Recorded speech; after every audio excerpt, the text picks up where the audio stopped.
Hello, my name is Andrew Langlois, and I'm a social work student at Grand Canyon University, presenting an experimental research proposal focused on improving mental health access for military veterans. Thank you for taking the time today to review this proposal. Today, I am presenting a study that addresses a persistent and well-documented social work issue. Many veterans continue to face significant barriers to accessing consistent mental health care, even when services technically exist. These barriers include long wait times, transportation challenges, limited provider availability, and difficulty maintaining regular in-person appointments.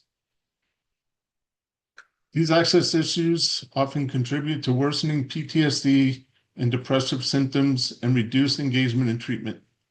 From a funding perspective, this is not only a clinical concern, but also a systems level issue because gaps in access reduce the effectiveness of services that are already being funded.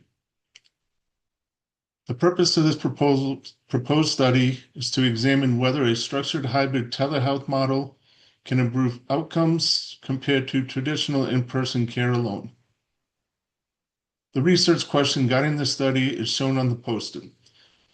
Among military veterans receiving outpatient mental health services, does participation in a hybrid telehealth intervention compared to traditional in-person care only lead to reduced PTSD symptoms, reduced depressive symptoms, and increased treatment engagement over time?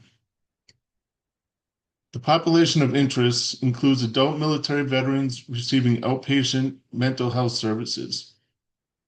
Participants may present with PTSD, depression, anxiety, or related conditions, and report difficulty maintaining consistent in-person attendance due to access level barriers. This population reflects real-world service users rather than an idealized sample, which is important when considering scalability and long-term impact. The intervention itself is practical and feasible. Veterans in the intervention group will participate in a structured hybrid mental health care model that combines scheduled in-person therapy sessions with regular video-based telehealth sessions over a 12-week period. This approach is designed to reduce access barriers while maintaining therapeutic continuity and clinical quality. Veterans in the comparison group will receive standard in-person services only. Moving on to the investigative plan, this study uses data triangulation to strengthen findings and improve confidence in outcomes. Data will be collected using standardized mental health assessments, administrative appointment records, and self-reported engagement measures. Using multiple data sources allows the study to examine symptoms change, service use, and participant experience together rather than relying on a single outcome measure. Data collection will occur at baseline, midpoint, and post-intervention across the 12-week period. Standardized assessments will be completed electronically or in person, and appointment attendance data will be obtained from clinic records. Ethical considerations are clearly addressed. Participation will be voluntary, informed consent will be obtained, confidentiality will be maintained, and participants may withdraw at any time without impact on their services. The hypotheses for this study are outlined clearly. For PTSD symptoms, the alternative hypothesis predicts that veterans receiving hybrid telehealth services will demonstrate greater symptom reduction compared to those receiving in-person care only.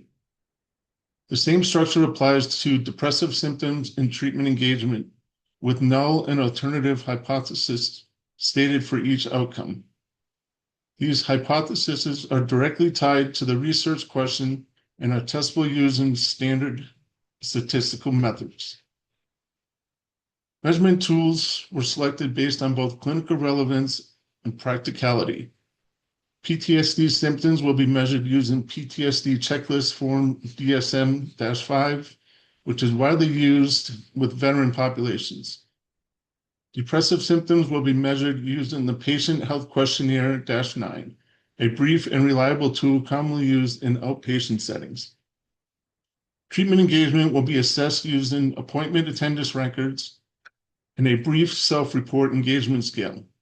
These tools are already familiar to providers, which supports feasibility and future implementation. Finally, the validity plan outlines specific steps to strengthen both internal and external validity. Internal validity will be supported through standardized intervention protocols, pre and post testing, and consistent measurement tools. External validity will be strengthened by conducting the study in real-world outpatient settings with typical service users. Clear inclusion criteria and retention strategies will be used to reduce selection bias and attrition. From a funding perspective, this study offers strong value. It addresses a critical access problem, uses an intervention that can be implemented within existing systems, and produces findings that can inform service delivery decisions. If effective, this hybrid model could be expanded across community-based and VA-affiliated settings with minimal additional cost, improving outcomes while maximizing the impact of existing resources. Thank you for your time and consideration. I appreciate the opportunity to present this proposal.